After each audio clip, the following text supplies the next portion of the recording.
Welcome back to PC Error Detective.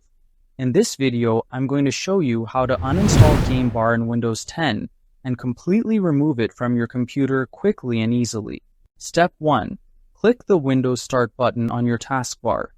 This opens the Start menu, which lets you access all your system apps and settings quickly. Step 2. Type PowerShell in the search bar, then right-click on Windows PowerShell and select Run as Administrator.